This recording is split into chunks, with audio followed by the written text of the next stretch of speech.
Hey, good morning. Happy Sunday. It is I, your host, Pogo Kiddo, with yet another episode of Redstone Lapis Lazuli.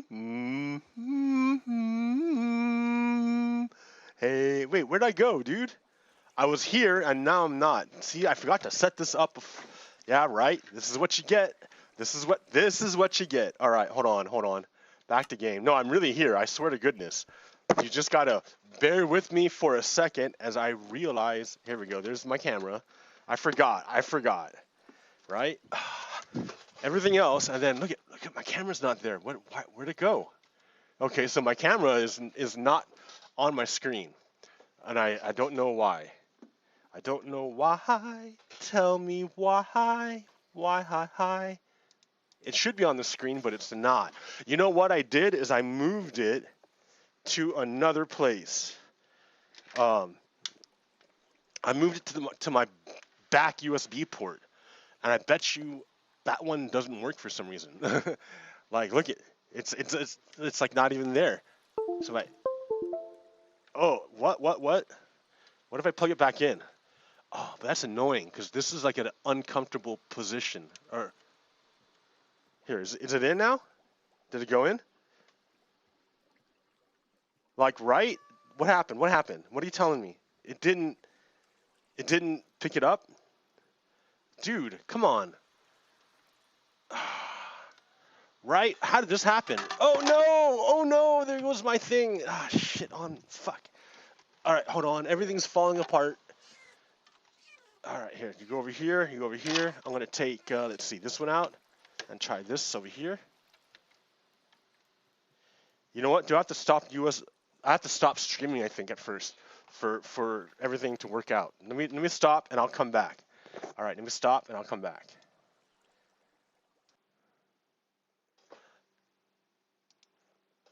All right, are we still here? Are we still here? All right, okay, so we're still here, but I don't have my game up, so hold on. This is awful. No. Okay. Dog, what's going on? All right, I double that one, get that going. Okay, come on, let's go. Play. All right. Well, yeah. Hey, what a awesome beginning, right? What a nice start. Happy Sunday. If I had set up my camera ahead of time, then I would have known that it wasn't working.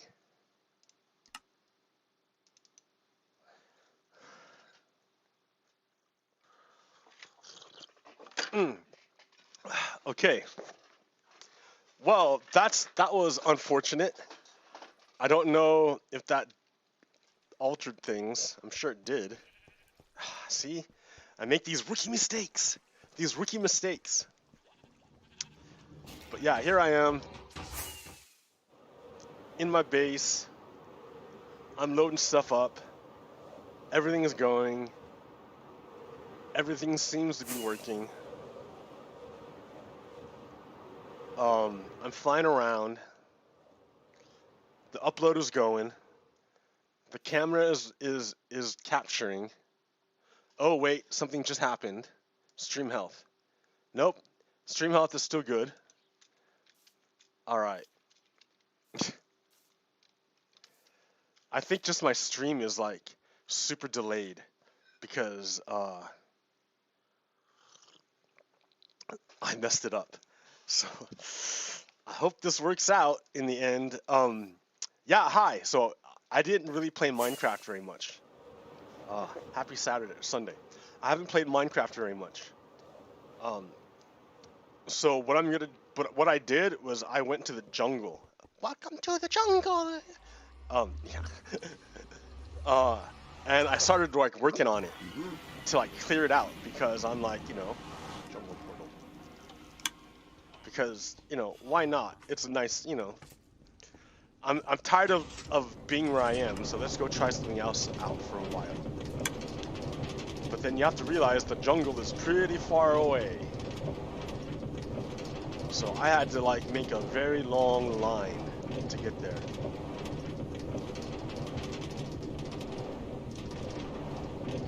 So yeah, while we're doing that, let's talk about stuff.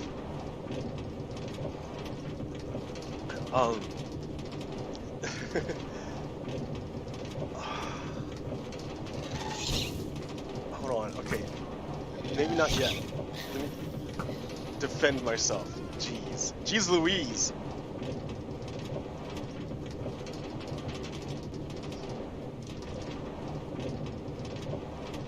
Right? It's not the funnest thing walking through the nether. It's not the safest thing. But sometimes you gotta do it. Sometimes it's gotta be done. Because look at how much time I'm saving by going through this. By doing this, like, for every 1 block I travel here, I travel 8 blocks in the overworld. So, if I try to go here in the overworld, it would take me forever. 8 times as long, in fact. I mean, sure, maybe I could fly, but, you know, then I'd be burning rockets all day. So, yeah, I don't mind. Sure, it's a long trip.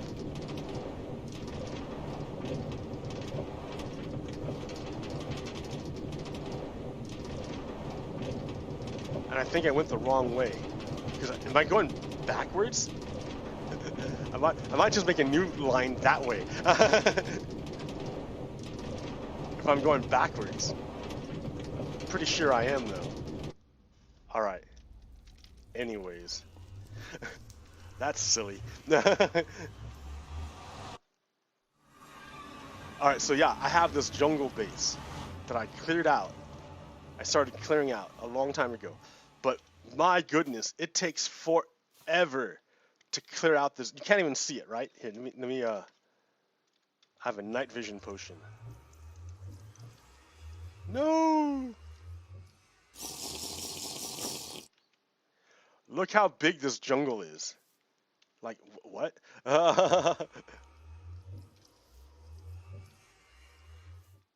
So yeah, this jungle is huge. And so I started clearing out like the ground floor here.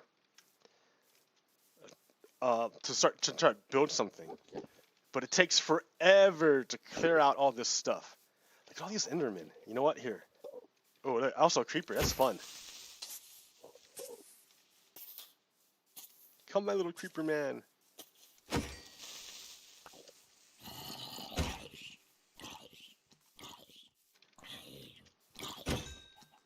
Alright, let's deal with these Endermen.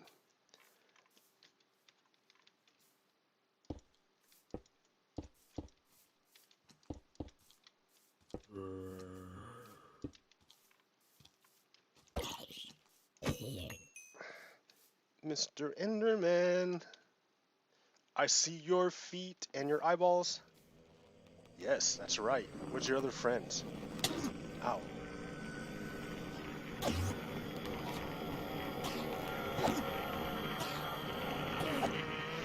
Work smarter, not harder. Okay.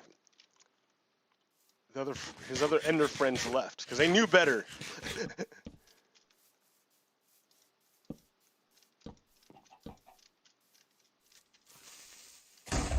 Oh, creepers everywhere.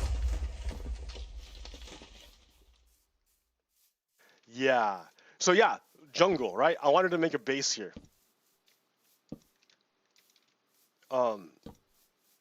Just because I don't have a jungle base.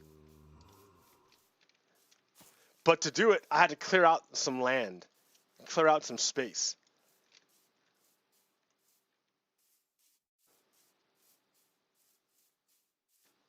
I don't want to go into the jungle because that's where all the monsters are, creepers and stuff. So he dropped his block. Oh, where'd he go? I hear him. There he is. Yeah, that's right, buddy. He's angry.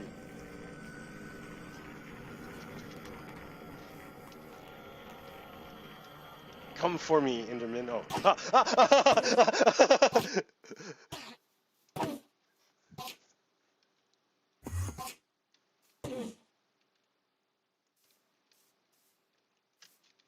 He went off somewhere to die. Okay.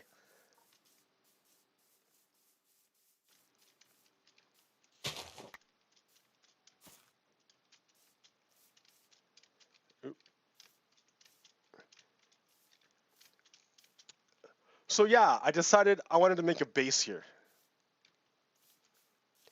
And I needed to clear out a little bit of room because it's all jungle and you can't build anywhere because trees and bushes are everywhere.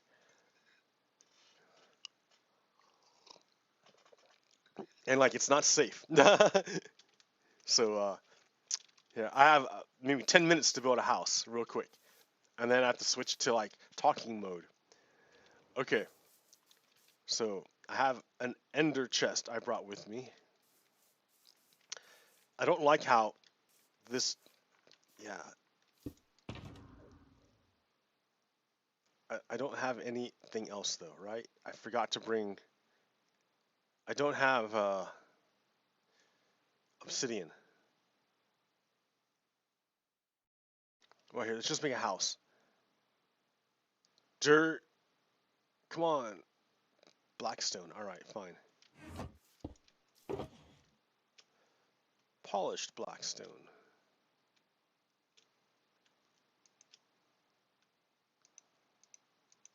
Okay. Playing Minecraft.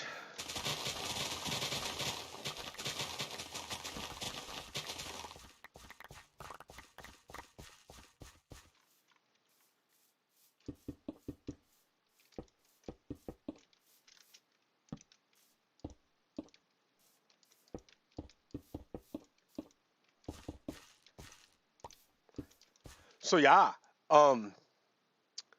what's been going on? Not a whole lot. Actually, no. Actually, a lot. In all the Republican states, all the Republican legislatures are passing laws to limit voting. They want to limit voting. And you think, well, why do Republicans want to limit voting? And you have to understand, well, that's because that's what Republicans are about, right? They're about rule of the elite. And rule of the elite means you don't have any say from regular people, because regular people don't matter at all to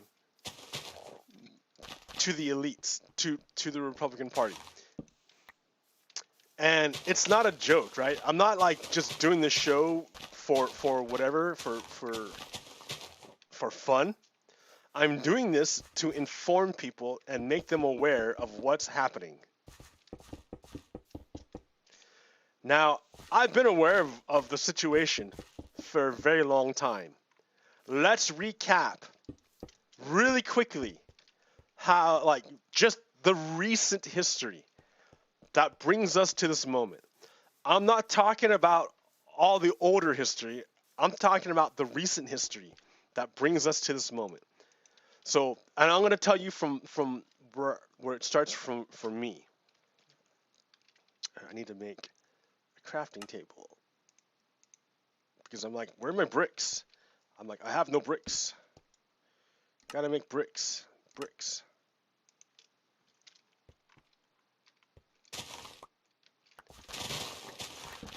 So for me, I moved to Oregon in 2014. And then by the time the election came along, like, I thought for sure Hillary Clinton was going to win because it was like a no-brainer. It was obvious to me that Donald Trump was not qualified and that he was just stupid.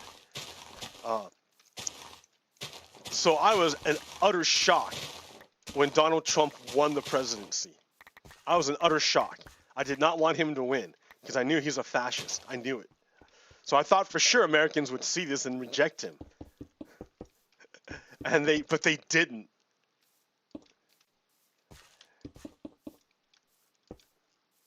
So I was kind of freaked out, but I'm like, whatever. and I started paying attention to a lot of the government stuff that I never really paid attention to before.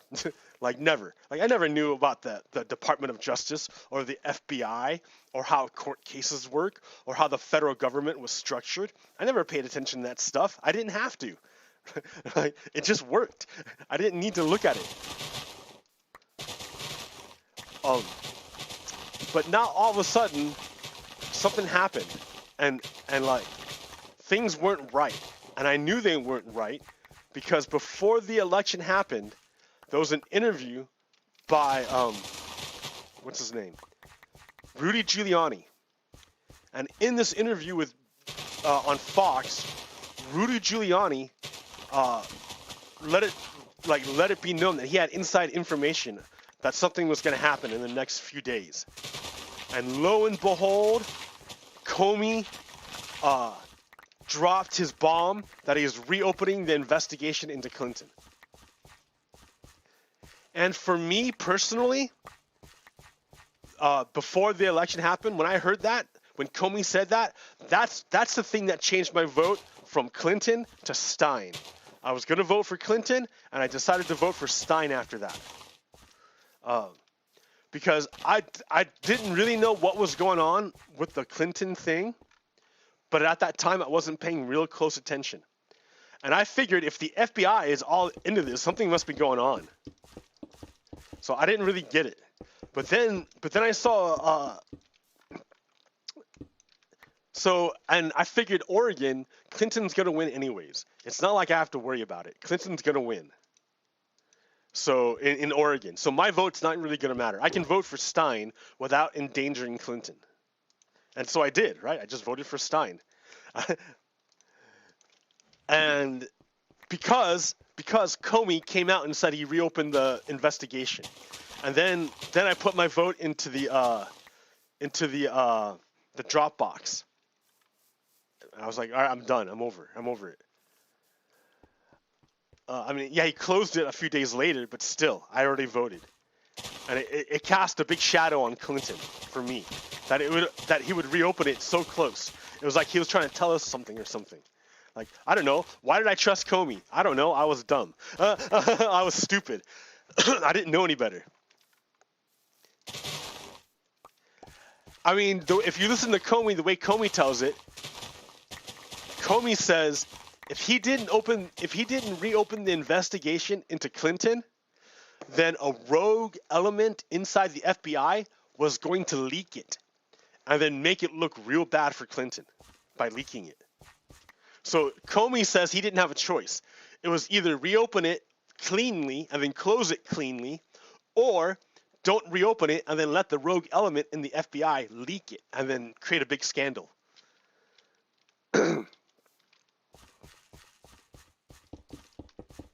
Yeah, I'm not a big fan of Comey, but whatever. So, but I knew something was up, right? Because Rudy Giuliani was all talking smack right before the election. So I started paying attention to stuff. And one of the things that came out was I learned about the structure of the Department of Justice. And you have the Attorney General, which is the head of the Department of Justice. And the Department of Justice is supposed to be independent from the executive branch, because that way justice can be independent and it's not unduly influenced by politics, like from the executive branch. And then so right away, the Trump administration fires the Deputy Attorney General, Sally Yates. Sally Yates then testifies before Congress and says, yeah, the reason why they fired me was because I wouldn't stop saying that Michael Flynn is a spy. I told them over and over again, Michael Flynn is a spy, and they fired me. So I'm like, holy crap, that's what's going on. There's a coup going on. Like, there's a takeover of the U.S. government. So I started flipping out, right? I'm like, wow, that's amazing. And so I'm expecting all the other Americans to like get angry with me and flip out. But instead, most of the Republican supporters have no idea. They don't even care. So I'm like,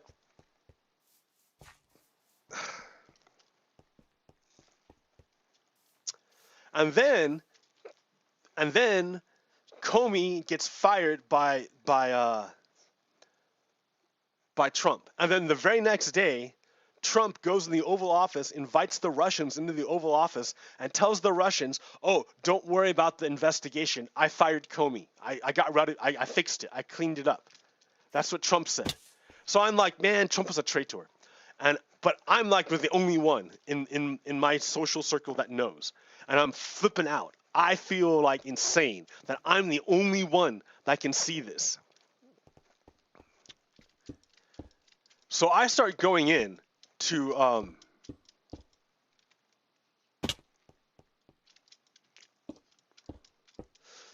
I go to the Starbucks every morning, like before work. I used to. Back in the day when we used to go in the office, yay, I would go into the Starbucks, and there was a car parked outside that was always parked outside, and it was filled with Trump supporting stickers and right-wing stickers. And so I was trying to find out, well, whose car is this? So we can have a little conversation about stuff. Because traditionally, that's what coffee shops were about. They were about drinking caffeine and having conversations, intellectual discussions about stuff. Practicing democracy, marketplace of ideas. That's what traditionally coffee shops were about. So I wanted to find this person and have a conversation. And I couldn't figure out who was the guy that was that owned the car. But I started talking to this other guy who was an older guy. He was an army vet. And I would go in the coffee shop, and I'd order a coffee and stand in line and talk to him for about 5-10 minutes and then go back to work. And then I would do this for like 3 months. And in the course of our conversation, I learned that he was he was totally into Fox. He had an irrational hatred for Clinton. He hated Clinton. He hated her. He absolutely despised her. He could not stop talking about how much he hated her. And it was weird because we were like a year into the Trump administration. Clinton had already lost the election, but his hatred was not satisfied by the fact that Clinton had been defeated. He wanted to poop all over her corpse. He hated her. And so always our conversation would be me spending a bunch of time redirecting him off of Clinton and back onto whatever topic I was talking to him about that day, whether it be universal basic income, universal health care, the tax structure, welfare, all sorts of stuff. This is how come I knew he was a right-winger, because he took all the Nazi positions over and over and over again. And he kept expressing racist, making racist statements over and over and over again. And I just blew it off, right? And I think by me blowing it off, I think he was testing me to see if I was part of his in-group. And because I didn't immediately jump all over him, he assumed I was part of his group. And so since he assumed I was part of his group, he started to tell me stuff, other stuff. I didn't push back super hard. I would try to offer debate and reasoned critique about his stuff. But I didn't straight out call him racist or anything. So he assumed I was part of his in-group. So he could tell me stuff that he wouldn't tell people from outside his in-group, right? Because they're on the outside, but I'm on the inside, so he could tell me. And he told me that his father or grandfather, I'm not sure, I forget which one, was a war criminal. He executed a bunch of American POWs at the Battle of the Bulge. And then he got away. He got away because when the Americans caught him, they beat him up.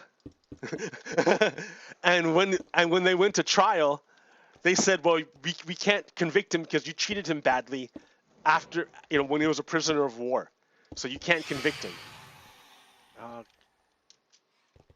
So he got away.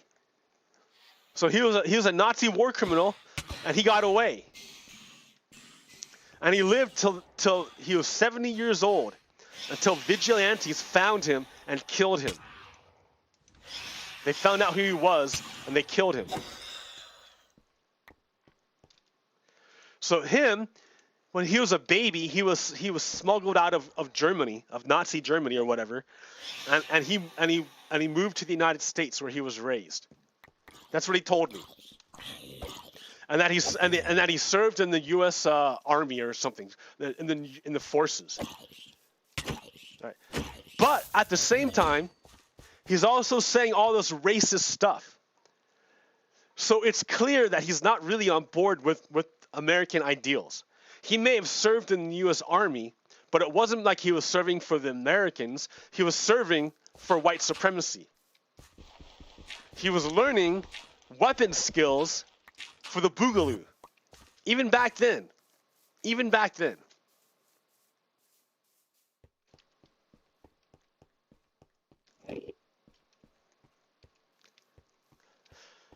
So, like, forever, I'm talking to this guy, and he tells me this stuff. So I'm like, oh, wow.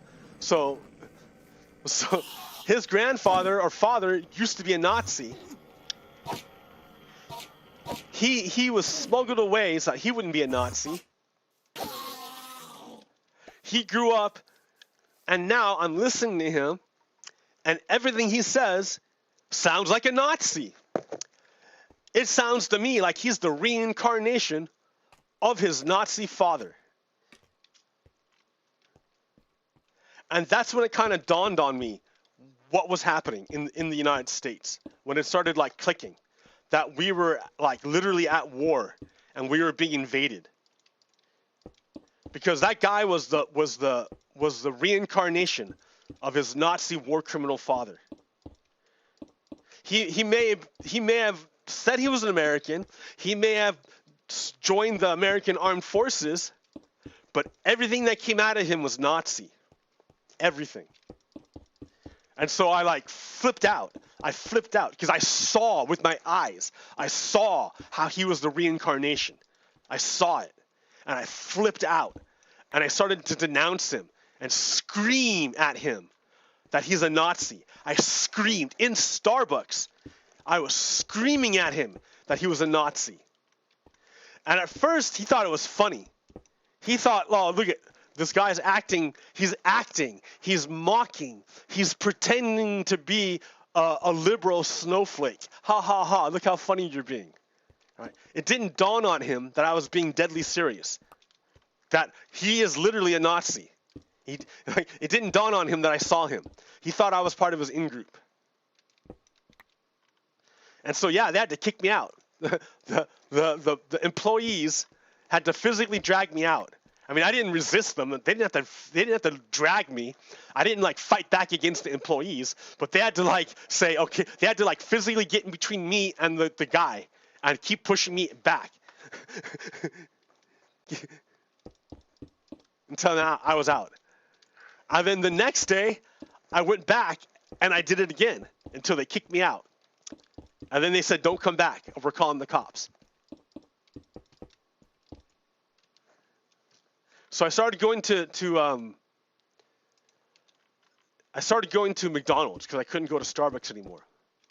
And in McDonald's, every morning before work, there was a group of old white people from Texas. And they would talk like stupid mad smack because they're stupid white people from Texas. And I'm like, oh, yeah, let me tell you about how Donald Trump is a traitor. So I tried to talk to them, and they mocked me. They made fun of me. They called me stupid. And so I'm like, all right, since I can't talk to you, I'll just use my freedom, and I'll make a sign. And I made a sign that said Donald Trump is a traitor. And I just put up the sign. And they had no choice but to see it.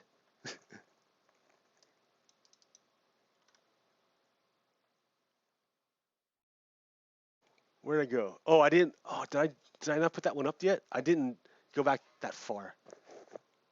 Oh, I thought I did. Oh no, I don't have it up here. Dude. Okay, well anyways, all right. So that happened at Starbucks, and they called the police on me in Starbucks to kick me out. So that was the first time I had the police called on me. Not in Starbucks, in McDonald's. Was when the old people they attacked me. I was holding a cup of hot coffee that I just bought. They knocked over my sign. I used my free hand to pick up my sign that they knocked over. And then the woman grabbed my arm, my forearm, that I was holding the hot coffee, and started to shake it. So my hot coffee is splashing because I'm holding hot boiling coffee in my hand, and she's shaking my hand, so it's splashing and all over my hand. If I drop it, it's gonna splash on the counter and get on the woman, and she's gonna arrest me.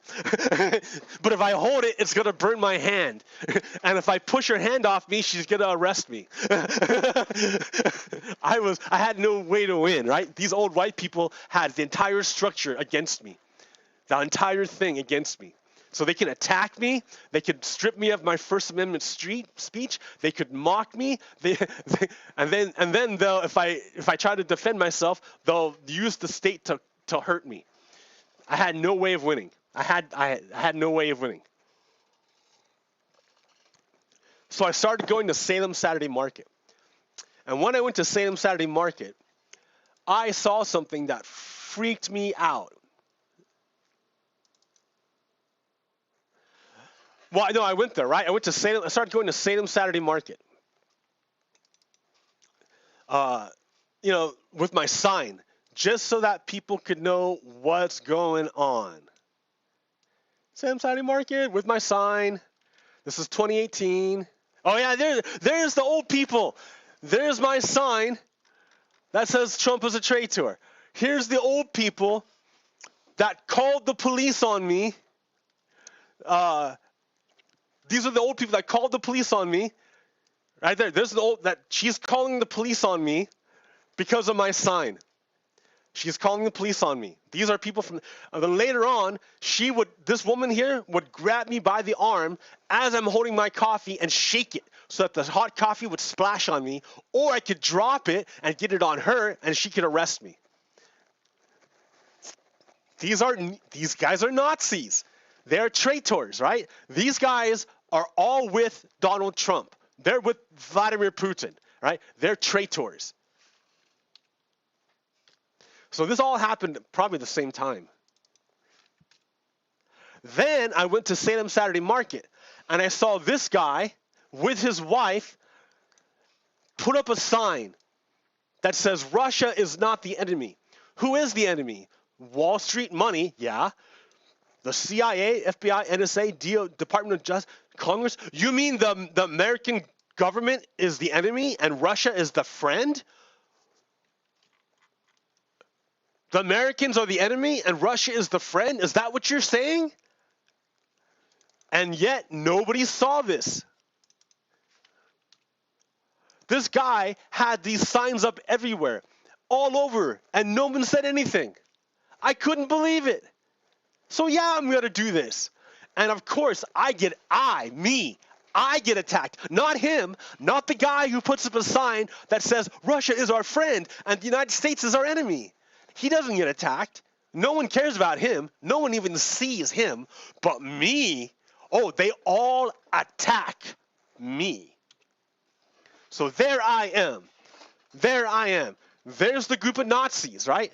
These Nazis are here in order to spread the idea that Russia is our friend and that the American government is our enemy. These guys are Nazis, right? And I'm here saying the opposite. I'm saying Trump is the enemy, right? I'm saying Trump is a traitor. And these guys call the police on me. This guy shows up.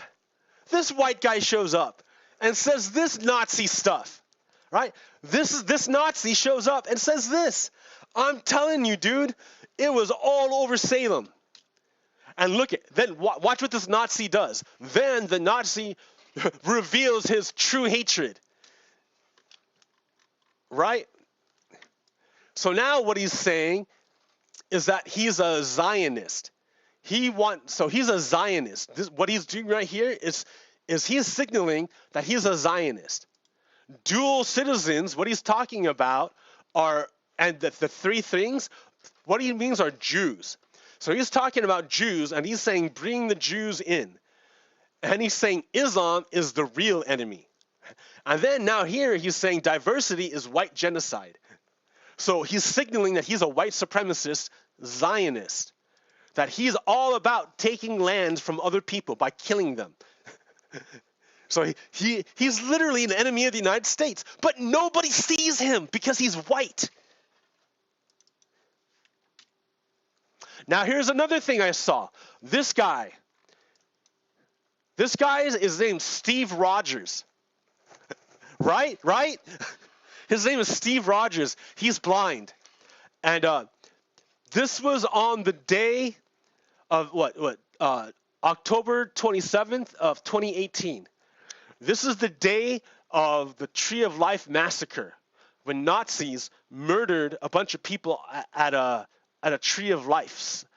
And so I went to the same Saturday market, and a bunch of Trump supporters are there to say yes. Nazis who support Donald Trump murdered people at the Tree of Life. Yay, Donald Trump. I mean, here we have Steve Rogers, blind, begging for food and for money, and these Nazis behind him ignore him. They take his spot. They drive away the people who want to help him. They say, here's Steve Rogers, have a bunch of granola bars. And he's like, I don't want this crap. Give me money so I can get real food. What's this granola bar crap? You're not helping me. This is making you feel good. This isn't making me feel good. So yeah, these Nazis back here, the day that of the Tree of Life massacre, came out to support Donald Trump and screw with Steve Rogers as he's trying to beg for money. Fucking Nazis, dude. This actually happened. This is real stuff. I'm not making this up. This is real stuff. All right? So here are more Nazis. Right? These guys kept coming out over and over and over again. All right? These guys are the same group of Nazis would come out and say, that's the guy who had the sign that says Russia is our friend and America is our enemy. All right? So what do? They call the fucking cops on me over and over and over again. They call the cops on me. This time it's the state troopers. If the police can't stop me, then they'll call the state troopers.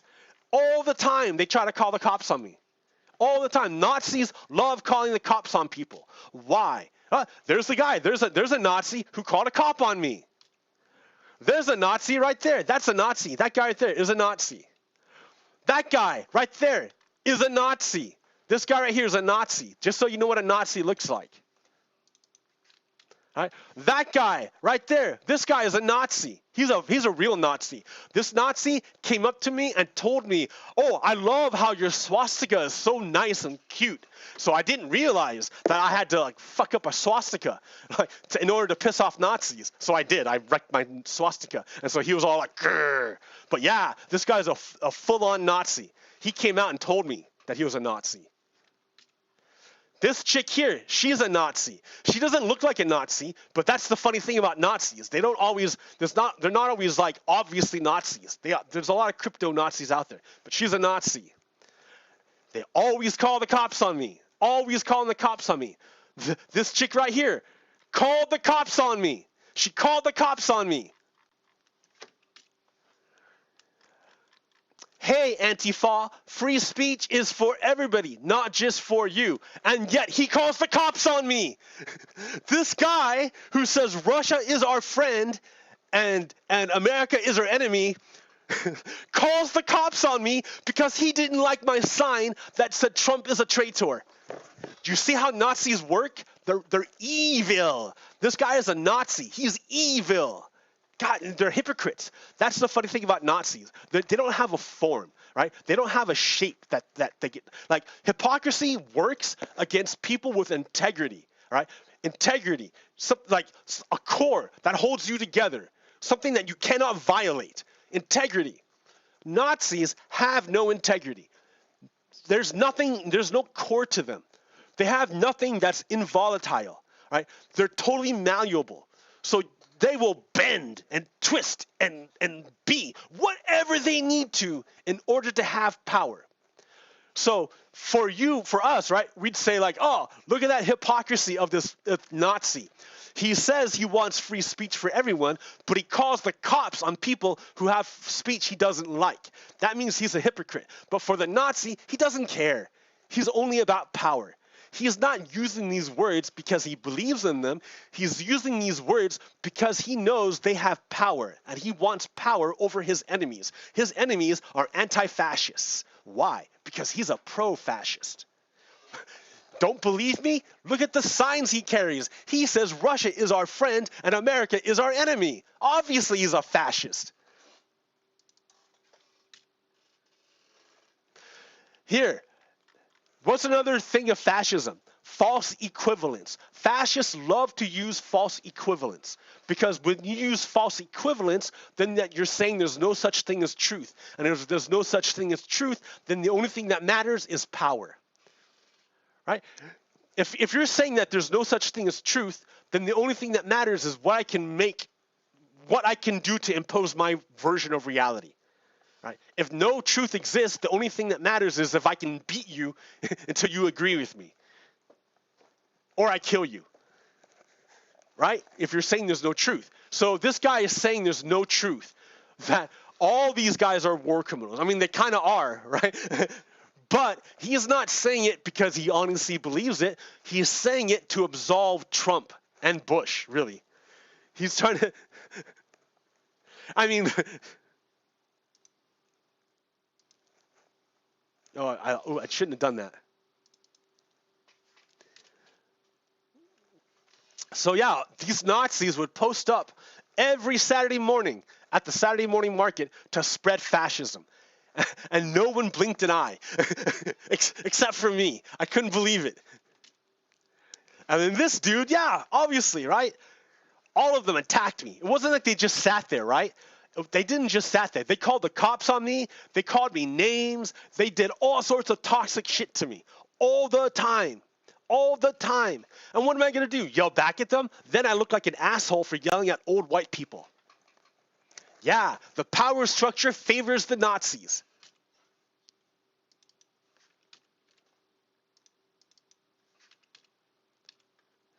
So that's another way they want to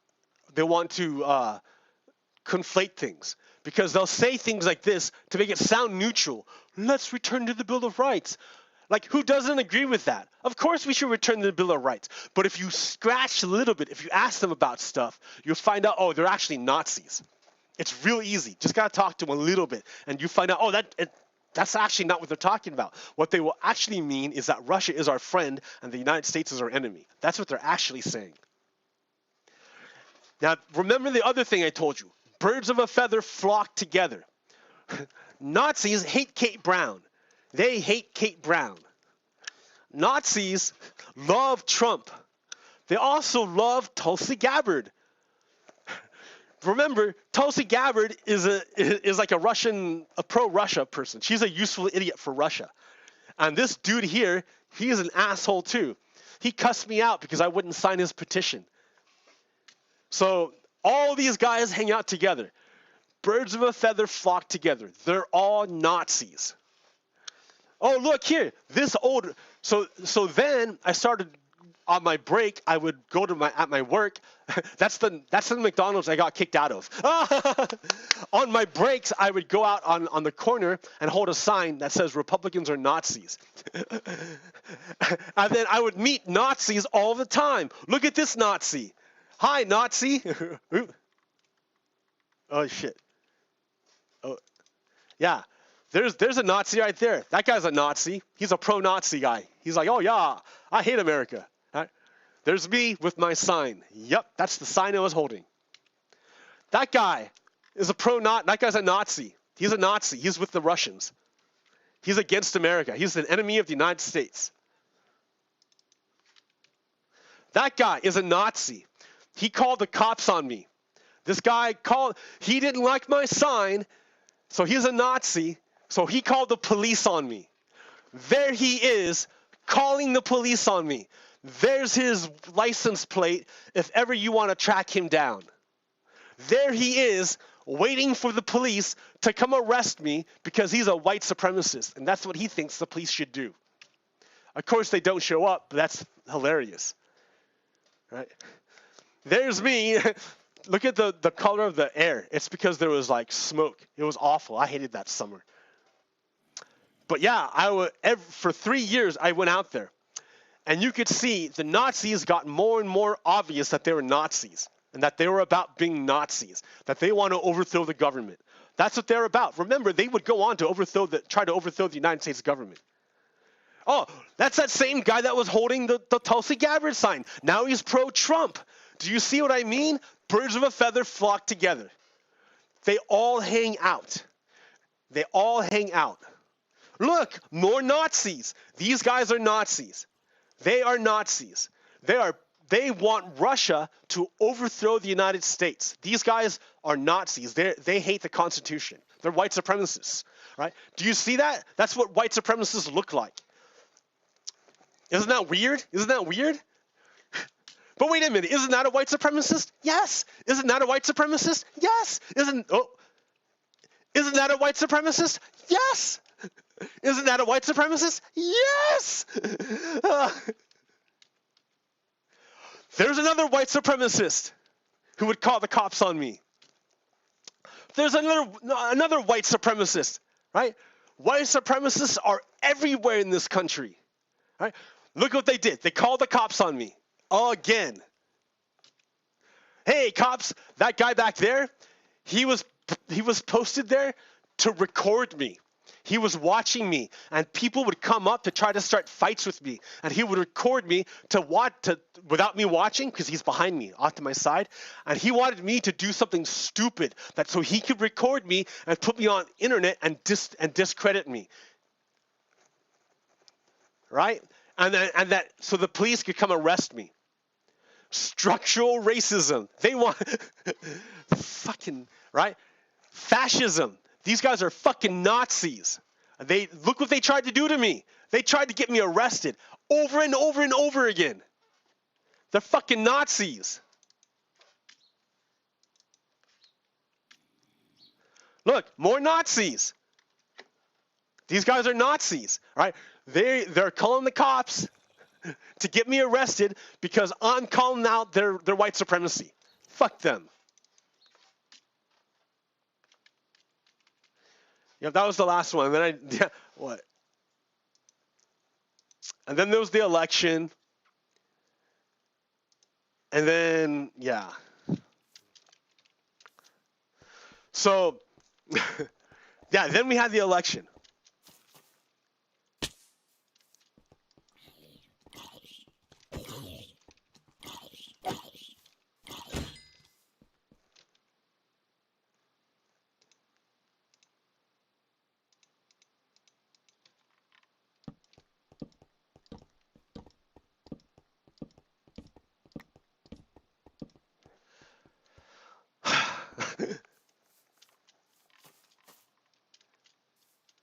So, yeah, for a long time, there has been this group of Americans trying to overthrow the government and install fascism, Nazi. And they're all over the place. All over the place. It's so easy to find these traitors. They're everywhere. And if you want to find them, all you have to do is exercise your First Amendment rights. Write a truth, a fact, write down a fact, and they will come out of the jungle for you. They will come out of the jungle for you. So easily. You don't even have to chase them. They'll come to you, and if you're not careful, they'll kill you.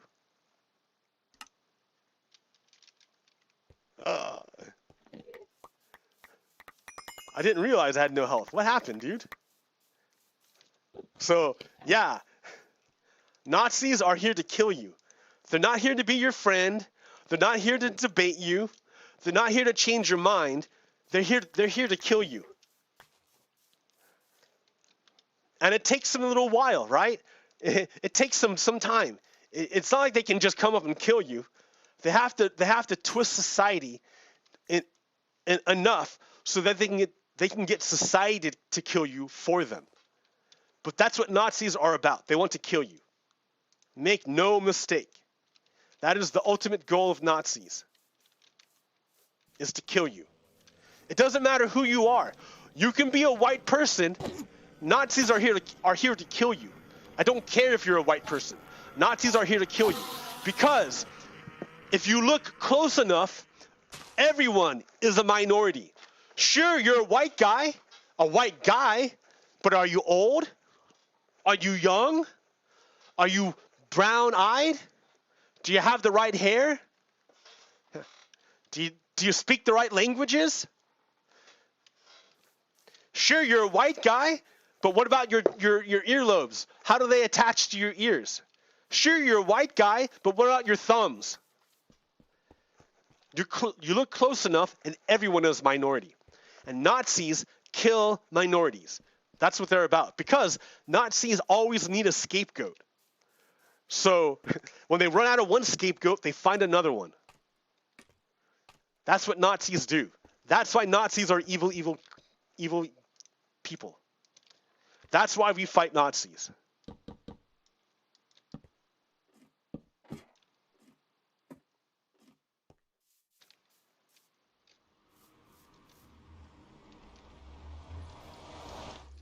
Make no mistake about it. Nazis are here to kill you, and they're everywhere. So another thing was going on that I didn't realize, but the right wing has been talking about me for days, and I didn't even realize it. Critical race theory. This is super important stuff.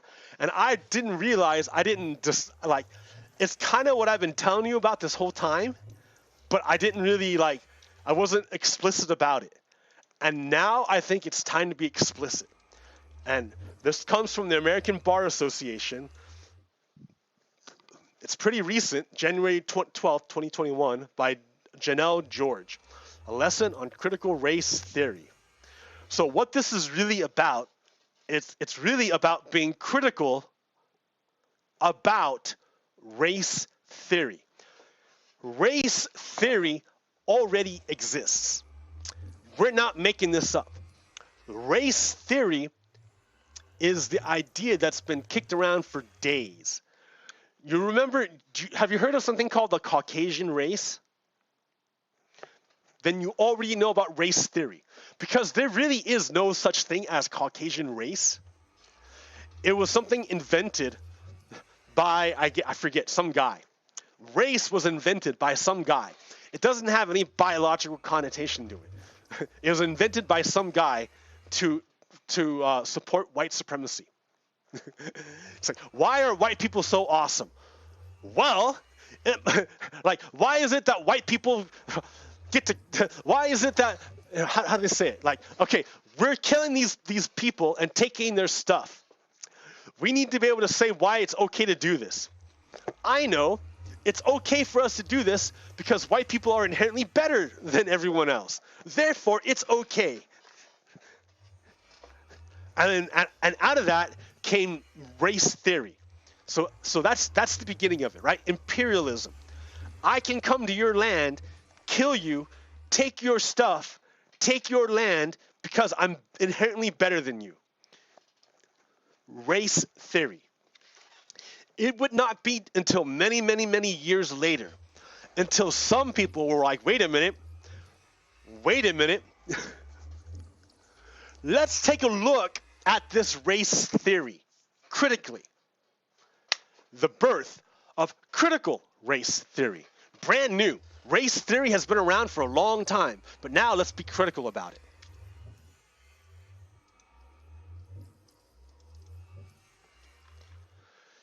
So, race theory is the recognition that race is not biologically real, but is socially constructed and socially significant. It recognizes that science refutes the idea of biological race differences. Race is the product of social thought and is not connected to biological reality. Now, remember when I talked about Max Weber, and the iron cage, and how people are so accustomed to tradition that they're unable to escape the iron cage of thought to think differently in a way that's contrary to the traditional ways of thought they've been given. We have been stuck with this race theory for so long that it's hard for people to understand it's not real. There is no spoon. Rejection of popular understandings about racism, such as arguments that confine racism to a few bad apples. No, it's a rejection of that's what I'm saying. It's a rejection of popular understandings about racism, such as arguments that confine racism to a few bad apples, because we all know one rotten apple destroys the whole batch. Critical race theory recognizes that racism is codified in law, embedded in structures, and woven into public policy. And we saw this, right? We saw how the police were called on me to stop me from exercising my free speech rights. Right? It's structural. I was kicked out of the Salem Saturday Market. Not the Nazis who were saying that Russia is our friend. They weren't kicked out. I was kicked out for saying Russia is the enemy and Trump is a traitor. I was kicked out, not them. I was kicked out. I had the police called on me, not on the people who said Russia is our friend and that America is our enemy. They were fine, but the police were called on me because I said Russia is our enemy, Trump is our enemy, defend America. So look, you can see for yourself that racism is codified in law, embedded in structures, and woven into public policy. Critical race theory rejects claims of meritocracy or colorblindness. Right? Colorblindness just means you refuse to accept the fact that America is built upon genocide and racism and slavery. Critical race theory recognizes that it is the systemic nature of racism that bears primary responsibility for reproducing racial inequality. It's the recognition of the relevance of people's everyday lives to scholarship. This includes embracing the lived experiences of people of color. The lived experiences. No, you're not going to see it in the book. Just because a white person is like, I don't see racism, doesn't mean, oh, there's no racism because I'm a white person and I don't see it. Well, dude, listen to a black person who lives racism every day. Don't discard it. Don't say, I don't see color. I don't care if you don't see color. Just because you don't see it doesn't mean it doesn't affect you. And just because you as a white person can't see racism doesn't mean it's not there. Ask a black person. And don't discount them just because they're black. Oh, I don't believe you. You're just black. You're just jealous.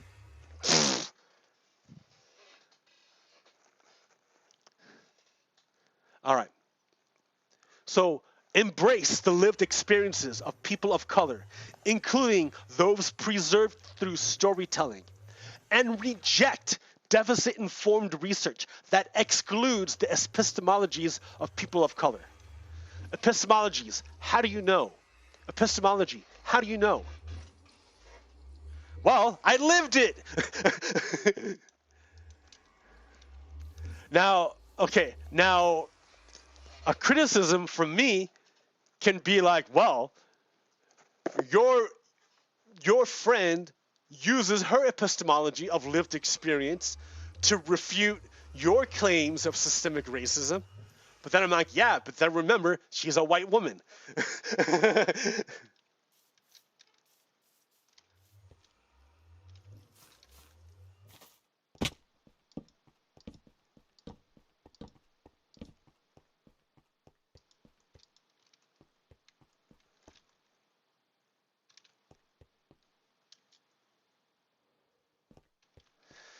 Okay, so let's keep going. Critical race theory does not define racism in the traditional manner as solely the consequence of discrete, irrational bad acts perpetuated by individuals, but is usually the unintended but often foreseeable consequences of choices. It exposes the ways that racism is often cloaked in terminology regarding mainstream, normal, or traditional values, or neutral policies, principles, or practices. And as scholar Tara Yosso asserts, critical race theory can be an approach used to theorize, examine, and challenge the ways in which race and racism implicitly and explicitly impact social structures, practices, and discourses. Critical race theory observes that scholarship that ignores race is not demonstrating neutrality, but adherence to the existing racial hierarchy. So by saying you're colorblind, it doesn't mean that you're colorblind. It means that you're ignoring the injustices, and you're apologizing for it. So foundational questions that underline critical race theory and the law include: how does the law construct race? How has the law protected racism and upheld racial hierarchies? How does the law reproduce racial inequality? And how can the law be used to dismantle race, racism, and racial inequality? These are all questions to keep in mind.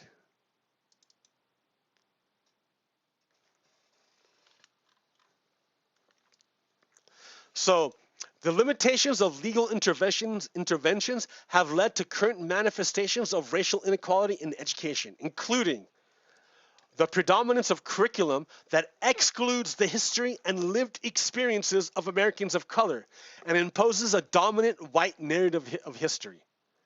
A deficit-oriented instruction that characterizes students of color as in need of remediation, i.e., oh, we need cops in schools. We need SROs in schools. Okay. Narrow assessments, the results of which are used to confirm narratives about the ineducability of children of color. School discipline policies that disproportionately impact students of color and compromise their educational outcomes, such as dress code policies prohibiting natural black hairstyles, and also the school to prison pipeline. It's like designed to get them. School funding inequalities, including the persistent underfunding of poverty-poor districts, many of which are composed primarily of children of color, and the persistence of racially segregated education. So critical race theory is super, super, super important. I mean, it's how you can see what's going on. Race theory already exists. Race theory is already there. Look where we are in the jungle of race theory. Right? We are literally all around me. Here, F5. All around me is nothing but jungle.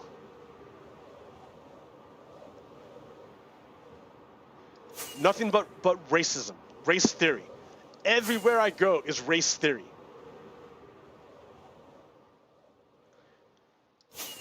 This is the only little critical race theory, this little bit here. Everywhere around me is race theory. And here's the beginning to be critical of race theory. Here's where we start chopping it down and clearing it out. We are going to be critical of race theory. Let's be clear.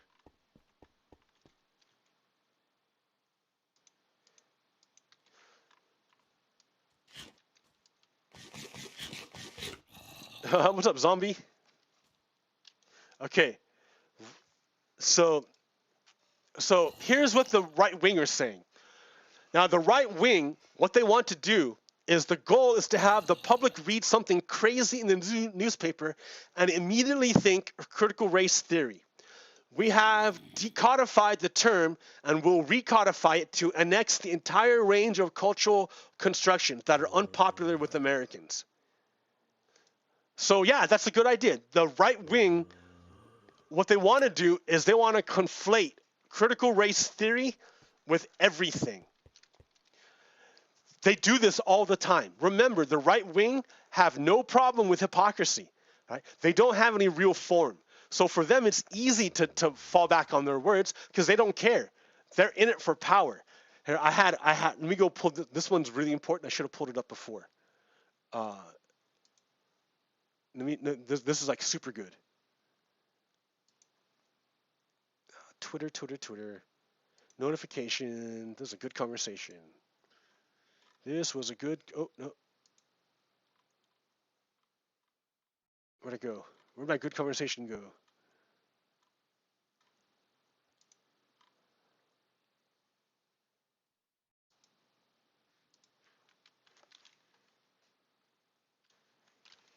No. Shit. All right, here. This way. New. This here. This is a cycle of co-option of black language, and I would speculate that follows a pattern. Black folk to real allies, to skeptical contingent allies, to challengers, to opponents, to anti-black folks. So, all right, so here, new. Hold on, let me go back one.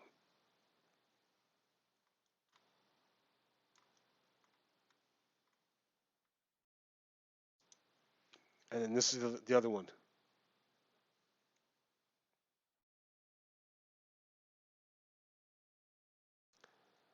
Right there. Okay. New.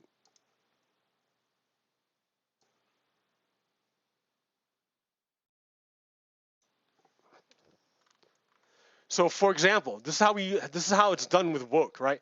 So here's the cycle. It starts with black folk saying something. Then the allies repeat what the black folk are saying. They say, yes, we affirm what you're saying. Then you have skeptical or contingent saying, really? Then you have challengers saying, like, what's this about? And then you have opponents saying, I don't know. I don't think this is the way to go. And then you have actively anti-black people, Nazis, who twist the language to mean something totally different. So here's where we start with woke, right? Black people say, stay woke, stay aware of police brutality. Real allies say, yes, stay woke, be aware of the police brutality against black people, right? And then the contingent allies say, what does it mean to be woke? And then you have your skeptical, then you have your challengers. Folks try so hard to be woke. Then you have your opponents. The wokeness is going too far. And then you have your anti-black Nazis. Wokeness will be the downfall of Western white civilization, right? So this is saved as co-option 2. Okay, so we got that one. The same pattern can be seen here with critical race theory. So now what they're gonna do with critical race theory is they're gonna try to twist it to mean something that it doesn't mean. They want to decodify it for what the black people mean, and they want to recodify it to mean something opposite, to mean something bad. That's what they're trying to do. That's what this Nazi is telling.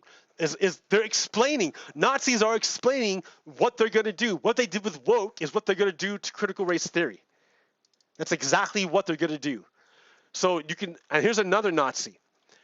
You can tell critical race theory is enduring a successful attack right now because they're trying to contract it down to the smallest possible definition. No, motherfucker, I'm expanding it to everything. Everything. I am critical of everything you have made. Your race theory is everywhere, and I am critical of everything. You have made it about race theory, and I am going to destroy you. Get ready, punks.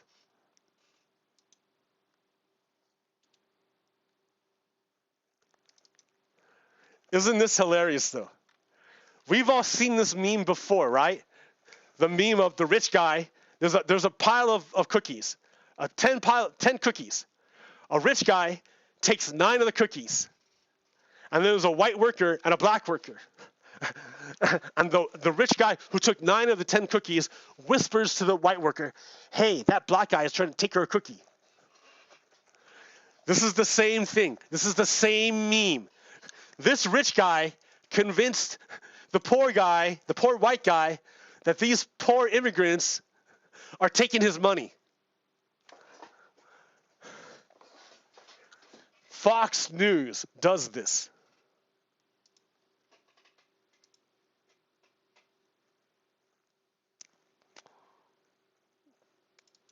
Whiteness. So what is whiteness? Whiteness started as a way to protect.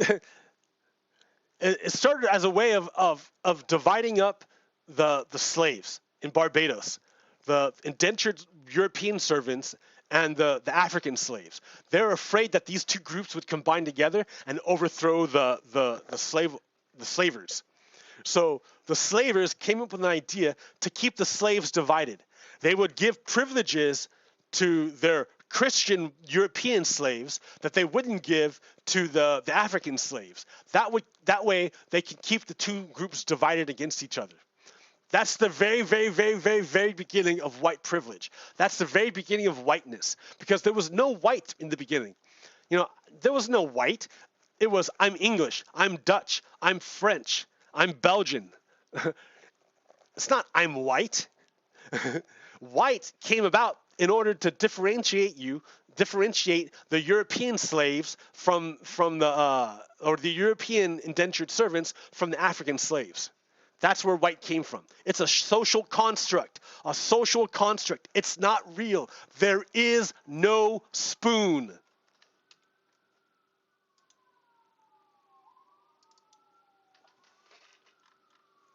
Because what it is meant to be white in British Virginia was not identical to what it would mean to be in New York before the American Civil War, in India during the Raj, in Georgia during Jim Crow, in Australia after the Federation, or in Germany during the Third Reich. I can speak from experience. I can speak from experience.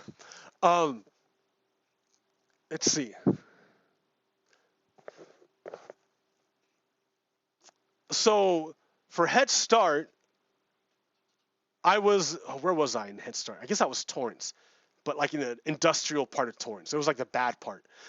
It was technically Torrance, but it was LA County because it was all industry. It was Northrop was over there, the aluminum recycling plant was over there, like all the oil refinery is over there, all the nasty industrial shit was there, and that's where I lived. No wonder I have asthma.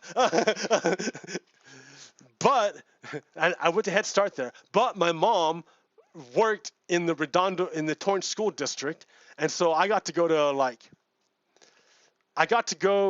to I went to one school. For one school, the beginning of the school, how'd it go? Yeah, I was in the Torrance School District, and the teachers looked at me bad. Because, it's a white school district, and I was a freaky-looking kid. I wasn't dark-skinned, but I had funny-looking eyes, and I had a hair lip. So they thought I was dumb. They thought I was mentally handicapped. They thought I had mental disability. So they tracked me into being in the lowest group possible. They looked at me and thought I was dumb. And then, for some reason, I wanted to change schools from the school I was at in first grade to the school I was supposed to be in, the school district I was supposed to be in, because my neighborhood friend went to that school. But yet I was going to the school that was far away because that's where my mom worked. But my mom didn't want me to go to the school where we lived because we lived in a bad area. So that means the school is bad because it has low property taxes. Anyways, I end up transferring to this other school. Now my teachers are Asian. And suddenly I'm not a bad, stupid kid anymore. Suddenly this Asian teacher sees that I'm a bright, smart kid, and I look like them, and so she raises me up to be like the second highest reading group of the entire class, from the very, very, very bottom in like half a year, because I moved in middle of first grade in half a year. So in half a year, she brought me up from the very, very bottom reading group to the second highest. Why? Because she believed in me. Why? Because I looked like her. Why was I in the lowest reading group? Because I didn't look like them in the white school district. So they tracked me in the lowest group. I was destined to be in the lowest remedial group, to be stupid, to be labor. They had tracked me from first grade to be labor. At 6 years old, 7 years old, they had decided I was going to be labor because I looked funny in a white school district. Structural racism. I was only saved by that because I got an Asian teacher who saw that I wasn't stupid. That I wasn't, she didn't buy into the stereotype that, oh, I must be stupid because I don't look white. She didn't buy into that stereotype, that the racist stereotype. She believed in me, and she raised me up. Wow. That's a close call.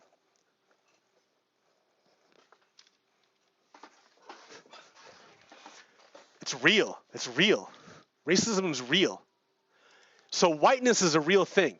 Because I would grow up, right? And I'd have Asian friends, and these Asian friends would look to me like I was the guy they would ask to about stuff. Like if they wanted to know how to say something, they would ask me how I would say it, how to work grammar and stuff. And I'm like, I don't know. Why would you ask me? Like I'm half white, but I was pale. So like they assumed like I was more white than them. So yeah, right? That was the way it was.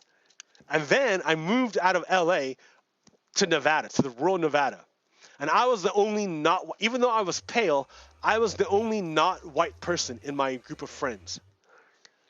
And I realized I was missing a lot of the culture they had. Number one, they had a lot more money than I did. I realized they had a lot more money. And I was missing a lot of the manners that they had because I didn't grow up in that kind of stuff. So every time I went to their houses, I looked like an idiot because I didn't have any of their manners. I didn't know their culture, any of their stuff. Every time I was an idiot. All growing up, I was an idiot. I was the dumb one. I was the not white kid who was stupid. Yeah, and then I went to college. I took my first sociology class, and I learned about all the social injustices, and I told my white friends about this. And then my white friends would turn to me and say, "Oh, that's because you hate America." And then I internalized it, right? The looking glass self. And I said, oh yeah, I must hate America. I must hate this country. I must hate everything here. Oh yeah, I'm a bad person. I hate this country. Oh yeah, I'm anti-patriot. I hate this country. I hate everything that happened here. Oh yes, my white friends told me, and I believe them, that I hate this country. Oh boy, man, that's hard. What a contradiction to live with. Oh my God. So then I went to New York for another love story, but that's another story. And I was in Manhattan for a week. And I found out in Manhattan that I'm white. Cops ignored me.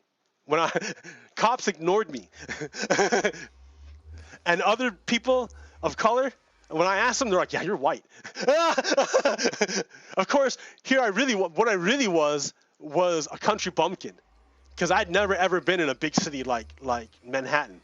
Manhattan's like a gigantic city. I'd never been in a city like that. So I was a country bumpkin. Come from rural Nevada to Manhattan, down to Manhattan, upper Manhattan for a week. God, I was a bumpkin. I was so stupid. Shit, dude. Oh my God. But yeah, right? Whiteness changes depending on where you go and who you're talking to. That's what I learned. My value of whiteness changes depending on where I went and who I was talking to. Context matters, big time. So whiteness is not a real thing. There is no spoon.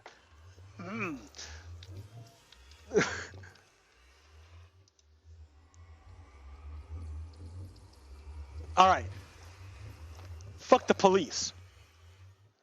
Police lie. They're professional liars. Let me give you an example. I don't know when this happened. I saw this a few years ago. But this is an example of how you know police are liars and how they are agents of racism. Right? That's what they're here for. They're agents. They're acting as vessels through which racism can be manifested into our world. So what do I mean? Look here.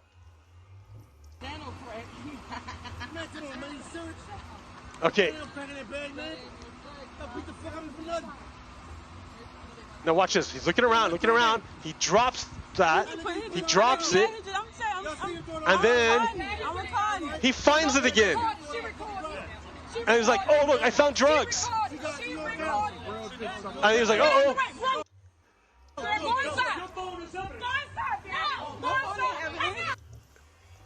Cops are liars. Did you see that?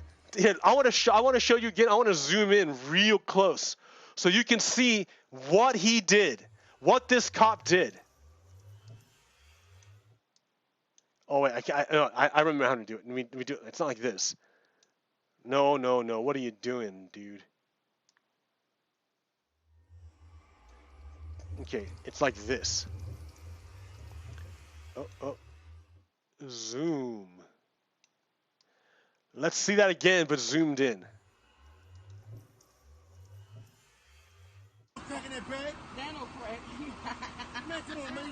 Look at him.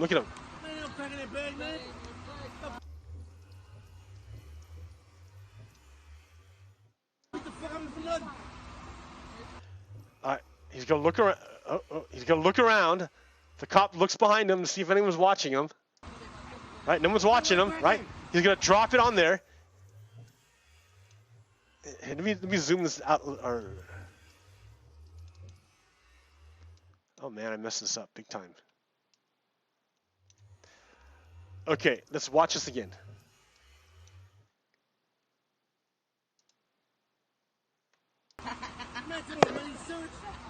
Alright, the cop drops the drugs. Watch, looks around, drops the drugs.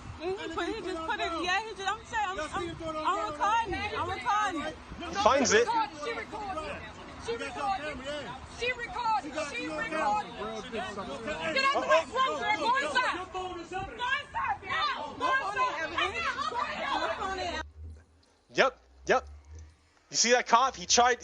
The cop planted drugs on this guy, and then when he got caught, he tried to attack and get the evidence.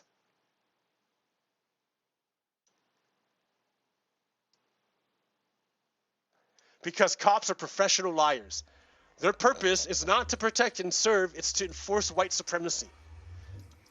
That's how they enforce white supremacy, through drug laws. Because once you're incarcerated, by law, the United States can enslave you, by law. Once you're a criminal, the United States can enslave you by law. That's how the Confederacy continues slavery to this day, through incarceration.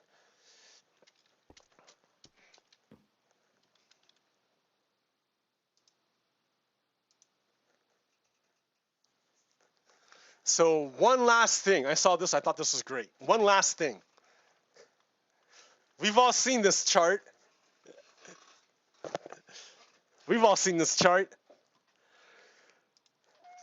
So you're either be the Nazis, fund and do business with the Nazis, flame the Nazis, shoot the Nazis. Sounds about right. This is about right. Or give the Nazis a platform if you're a centrist. That's about right. We're at war. You have to understand, Nazis are here to kill you. That's why they're here. Nazis are here to kill you. They're going to overthrow the government. David Hogg made a very good observation.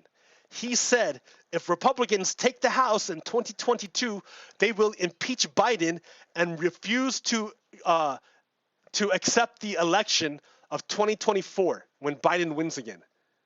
So they're gonna overthrow they're trying to overthrow the government. They're trying to overthrow we're fighting Nazis. Understand they're Nazis and they're here to kill you. When you understand that, that changes the way you behave. When you understand that that everyone around you is a Nazi, potentially a Nazi, it'll change the way you behave and the way you look at things. Keep that in mind. All right, America. Go out there, have a good look around, have a nice day. Peace.